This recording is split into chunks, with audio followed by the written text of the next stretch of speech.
Shout out to my man VA from VA. My man Victor Atkinson from VA. Make sure you check Victor Atkinson out and Scott Jarvis on the Loaded Boxing podcast on Blog Talk Radio. And also check the website out, Split D Boxing. That's SPLITDBOXING.com. SplitDboxing.com. Okay? They give you agenda-free and unbiased boxing coverage. Their podcasts have great content, and you should really check them out. They're going to be a force to be reckoned with in the near future. And I want you to be able to say you heard them early on. Make sure you tell them the Fight Journal sent you. Alright guys, I haven't done a video in a while. And my excuse, let's call it a Super Bowl hangover. That's right, I'm an Eagles fan. And, well, for the most part, at least. Early in the 1980s, I wasn't, because Tony Dorsett was and still is my favorite all-time player. So, and also, and although I like the Eagles between, let's say, maybe 2000 and 2008 or so, I couldn't stand Donovan McNabb.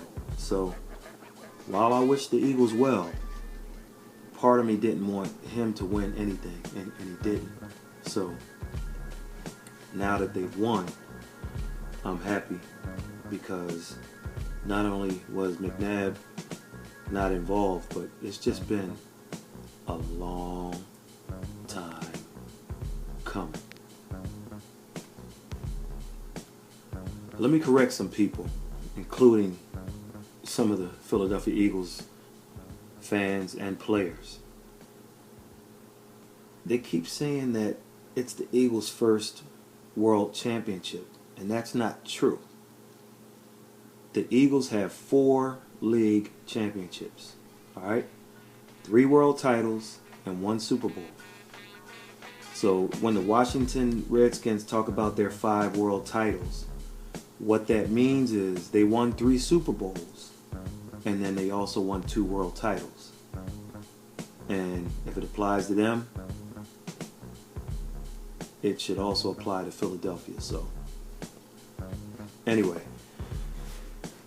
so I drove to New Jersey last Thursday, and usually there are about 12 train stops between Jersey and Philly on the Patco high-speed line. However, in order to handle the crowds, they shut down all but 3 stops. So it was crazy, as hundreds of thousands of people came over from New Jersey to go to Philadelphia for the parade. Then you get off the train on Locust Street and you find your way to Broad Street in Philly, and that's when it gets ugly. Now, I mean, if you ever get lost in Philadelphia, just remember Broad Street. It's one of the longest streets in the world. So, where everybody's walking, so I get to Broad Street, but I didn't want to watch the parade there. I wanted to go to the end of the parade where the guys get on the microphone. That's the part they kind of show the most on ESPN, and each player scheduled to speak will get up and dance or act crazy or just talk about the Super Bowl or whatever they feel like. So let me tell you, it took me 1 hour to go 1 block on Broad Street. I mean, there was just nowhere to walk. People were pushing and kicking and anything you could think of. Thousands of people at that point, thousands, I mean, turned around, got frustrated, and decided to either go home or just go somewhere else. But by doing that, that kind of contributed to the log jam too. So, I mean, I had men pushing me, women pushing me, kids pushing me. Hey, little fella, get your elbow out of my lower back, okay, pal? I mean, I had a kid kick me. I'm like, my gosh, come on. But after about an hour, I finally made it through. And then I took a few back streets until I got to something called Waterworks Drive. Most people got as far as they could, or as close as they could, to the art gallery where those steps are that Rocky in the Rocky movie climbed up and then threw his arms up. That's where the parade ended, at the art museum. And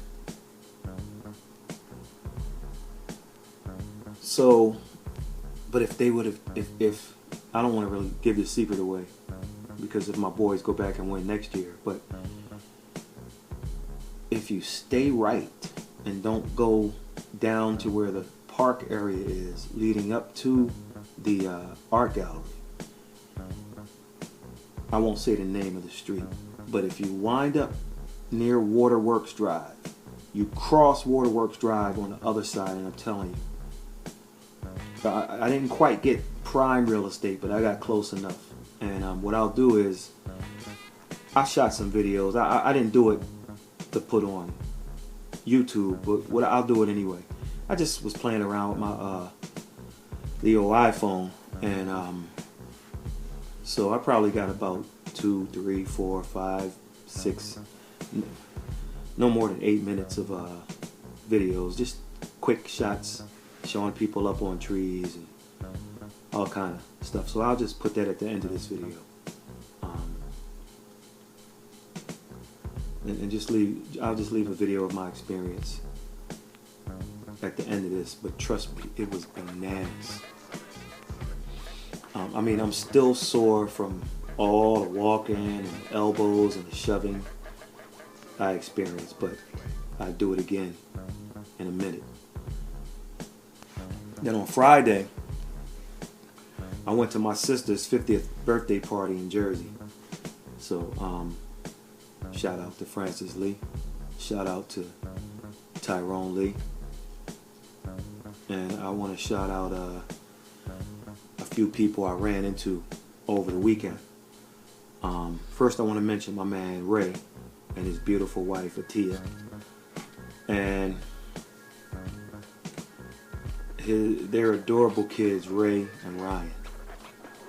I had a ball with them at the YMCA. I met little Ray, and I never met Ryan, and I had a ball with them. Hung out while they played basketball, and had a good time. I found out one thing. I don't have it anymore as far as basketball is concerned, but anyway. I want to shout out Veronica Weaver, my main man Wallace, aka Wally. Check out Wally's Smoothies if you're in South Jersey. Check him out. Good seeing you both. I want to give a special thanks to Michelle and Stacy Fountain for their beautiful arrangement for the party. Also, my main man. This guy's like a brother to me. He was my best friend when we were in school. A guy named Varden Roberts. The V-Nom. V-Rob. The V-Nom. It's good seeing you, man. V-Rob is an Eagles fan who came all the way from San Diego for that parade. And he wound up going to my sister's party also, so that was cool. Haven't seen him in years. What's up to Larry Little? photographer extraordinaire. Good seeing you, my man. I also want to recognize my 4th grade teacher, Mrs. Deborah Jordan. It was great seeing her after many years.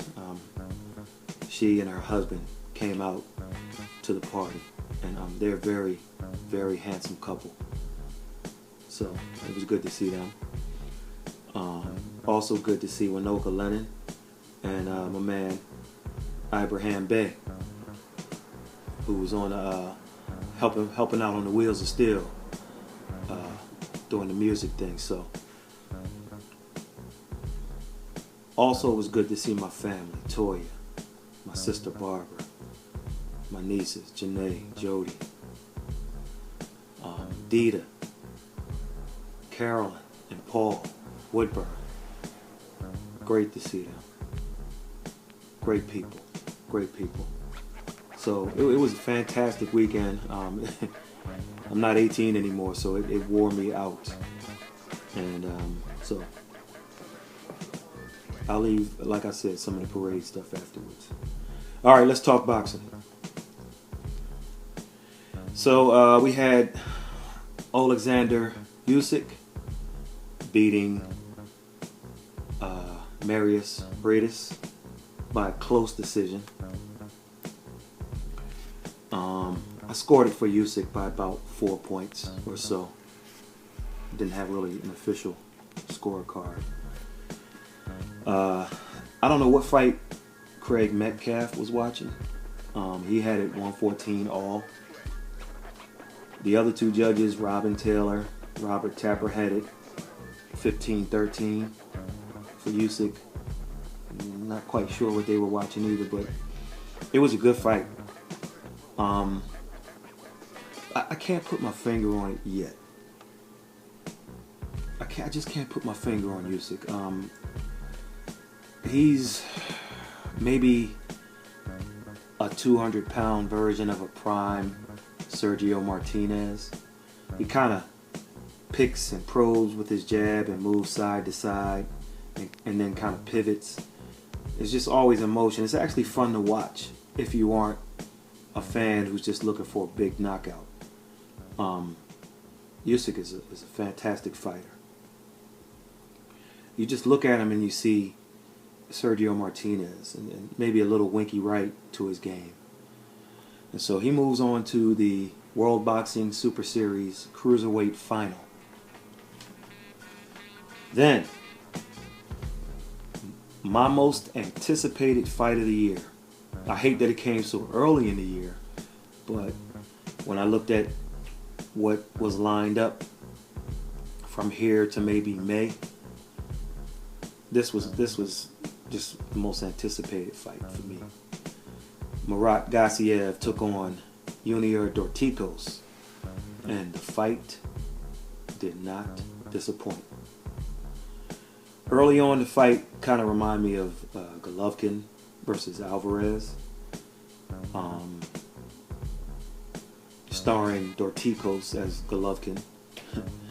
And DORTICOS, he stalked and he tried to land power shots while GASSIEV was moving.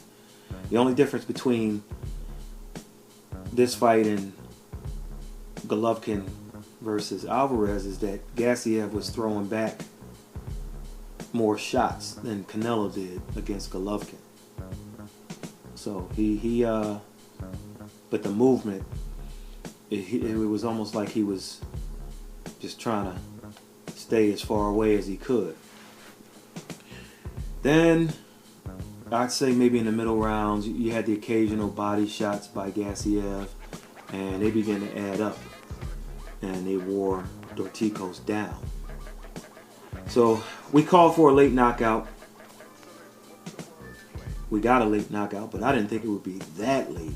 I mean, I thought maybe round 10, round 11, but this one happened about as late as possible with 8 seconds left in the fight.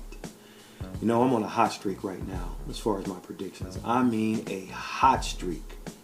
But I got some questionable stuff coming up over the next couple of videos where my streak will probably come to an end, but I'm going to do I'm gonna call what I think, and we'll see what happens. So the judges had it 106, 103 twice, and 105, 104. So this was a close fight, which means DORTICOS was in striking distance. And since the fight was in Russia, and GASSIEV is from Russia, you have to wonder what those scorecards would have looked like if this fight was in another place. I think GASSIEV figured DORTICOS out in the final quarter of the fight. The hand speed of DORTICOS isn't the fastest, and his punches are wide. You can still win a fight like this, as you can see by the scorecards, but the problem is DORTICOS kept throwing the same 1-2 combinations. He threw them all night. Jab, right hand. Jab, right hand. Whereas GASSIEV was throwing punches from all kinds of angles. I mean, at certain points in the fight, he looked like Eric Morales in there at times. So he found pay dirt late when a combination of power shots from GASSIEV combined with fatigue from DORTICOS caused Unier to go down a couple of times in the final frame and then partially out of the ring. It was a very good fight. Very good fight. And so was the USYK win over Bradis. So that sets up a final between USYK and GASSIEV. Listen, USYK was always going to win this tournament, and I believe he'll win a close but clear decision over GASSIEV. I just think his movement is too good, and I just don't. I like USYK in this, and he was the #1 seed, and I just think he's just that much better than everyone in the cruiserweight division. But you got to fight the fights, so we'll see. So that fight, the World Boxing Super Series Cruiserweight Final, will take place in Jeddah, Saudi Arabia, on May 11th. 2018. So that'll be that'll be a week after Golovkin and Canelo's rematch. May 11th. Why do I want to say? I want to say that's on a Friday. Is that a Friday? Well, anyway. So that's something. That's going to be a fantastic fight also. A few things I'd like to point out. Number one, remember the Super 6 tournament with the super middleweights? The Super 6 tournament lasted almost 3 years. I mean, it just got to a point where it was tiring. People didn't want to watch it. I mean, it just took too long. Well, the World Boxing Super Series will end in less than 1 year. Also, in the Super 6, people were dropping out left and right. Not in this series. I mean, they are coming to fight. Number 2, the boxers in the Final 4 of the Cruiserweight World Boxing Super Series had a combined record of 83 wins and 0 losses with 68 knockouts. These guys fought and they weren't afraid to lose their O. And so you got 2 guys undefeated also in the final. GASSIEV is undefeated. USYK is undefeated.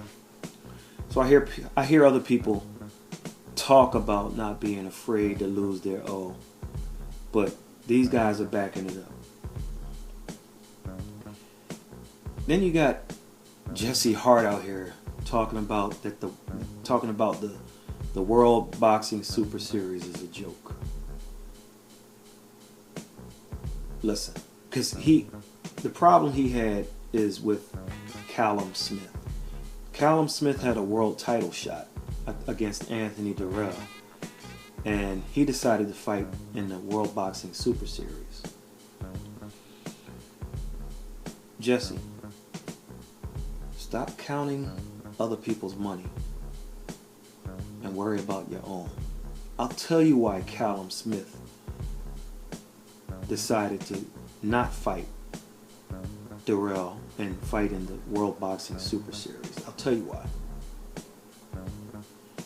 In the super middleweight part of the World Boxing Super Series, the quarterfinalist takes home $1 million. The semifinalist gets $2.5 million.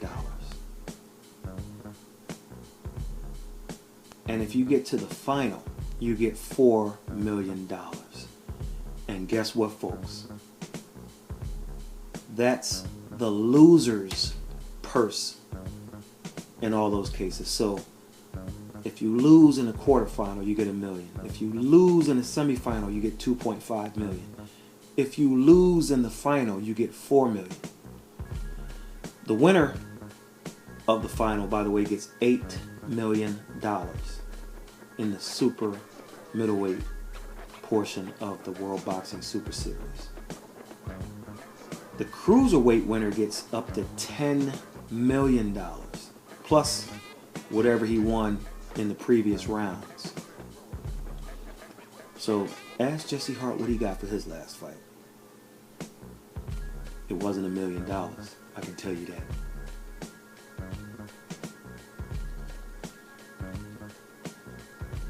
You think Adrian Broner, Keith Thurman, Errol Spence, Kid Chocolate, or Robert Easter Jr. made $8 million? How about $2.5 million if they lose a semifinal fight in the World Boxing Super Series? Think any of them make that for what they're fighting for now? Anyway, I love this series. The only thing that must change when they do it again is they need to get a TV deal. And then if you want to lure, if you do the super middleweights again, for example, if you want to lure bigger names, we'll see what happens.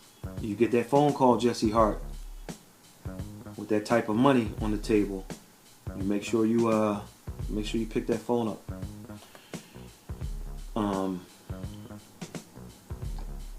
One point Hart was correct about. While the cruiserweights had the big names, he didn't mention this part, the cruiserweight having the big names. The super middleweights didn't. However, good fight this weekend between Chris Eubank Jr. And George Groves. So, how would Jesse Hart match up against either one of them? So, try to get the bigger names. But you know what? There's no mystery on why you don't see Americans in the World Boxing Super Series. I'll answer Jesse's, because he's talking about there aren't any Americans. Well, I'll give you the reason why. Nobody wants to be great. It comes with too many risks. Finally, whoever wins between USYK and GASSIEV will be undisputed. They will be the IBF, WBC, WBA, and WBO World Cruiserweight Champion. And that should catapult whoever wins in the top 5 if you're into those pound for pound lists. I'm not, but nobody cares about me. Anyway, coming up, February 16th, from Reno, Nevada on ESPN and Box Nation. We got Raimundo Beltran versus Paulus Moses. We also have David Avanesian and also Bryant Jennings on the undercard. And on, so that's, what is that? That's Friday. But on Thursday, if you turn to ESPN, I think it's about either 5 p.m. or 5:30 p.m. Eastern. They're going to have the weigh-in for the fighters. So I guess ESPN is just trying their hand at trying to do something. So they'll show the weigh-in. So check it out. Check it out. I mean, support the boxing that comes on these channels. ESPN is going to have the weigh-in Thursday, February 15th at about, it's either 5 p.m. or 5:30 p.m. Eastern for that Beltran Moses card. And then on the 16th, they'll get it on. And then February 17th, that's Saturday, a day later, this Saturday, Mandalay Bay, we got Danny Garcia versus Brandon Rios. We got David Benavidez versus Ronald Gabriel in a rematch. We got the new Ray Robinson versus Yordenis Ugas. That's on Showtime this Saturday. Also, on Showtime,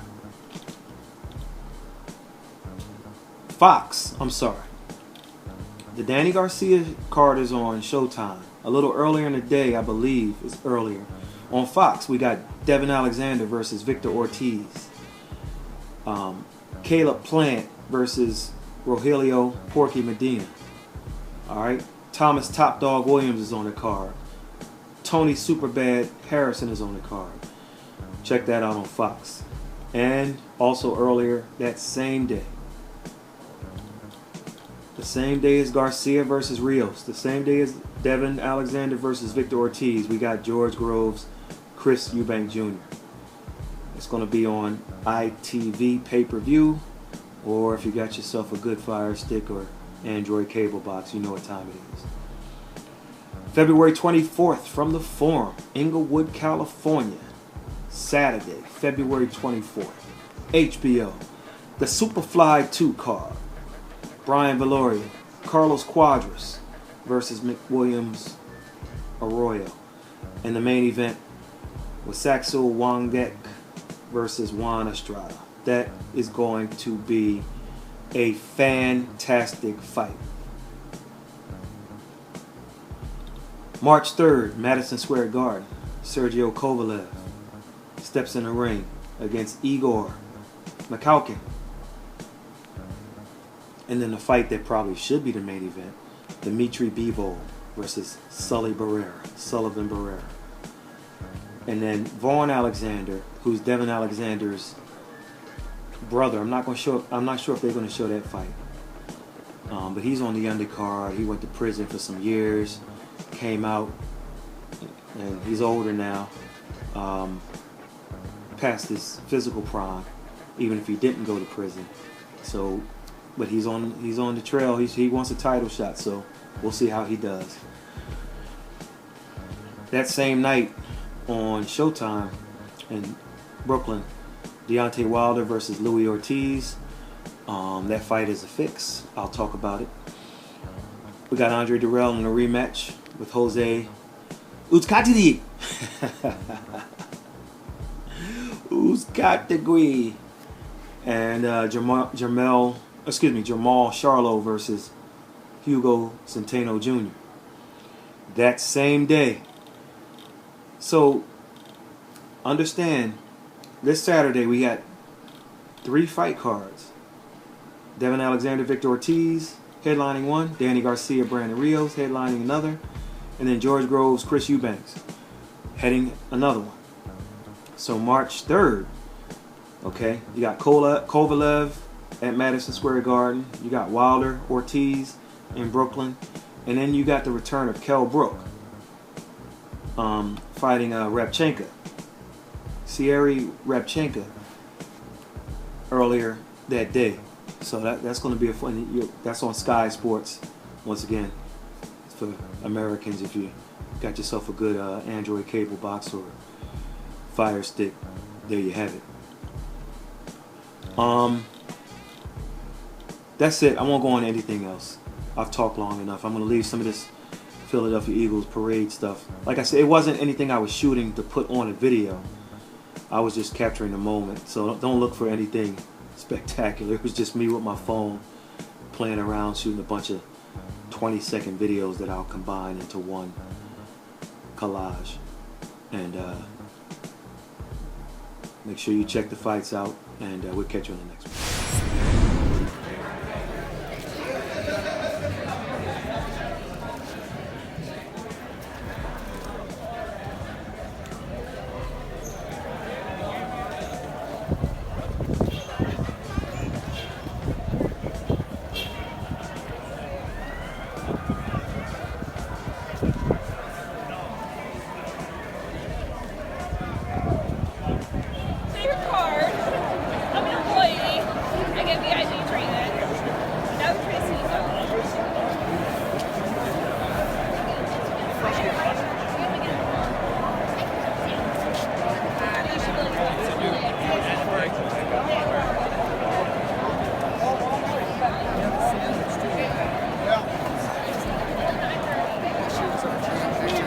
There you go, Damien.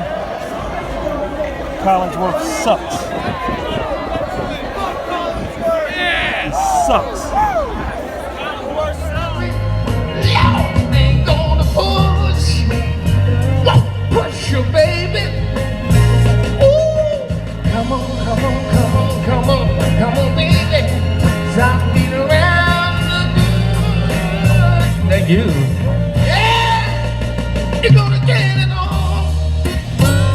You know, baby, I want to get it on. You don't have to worry.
champion.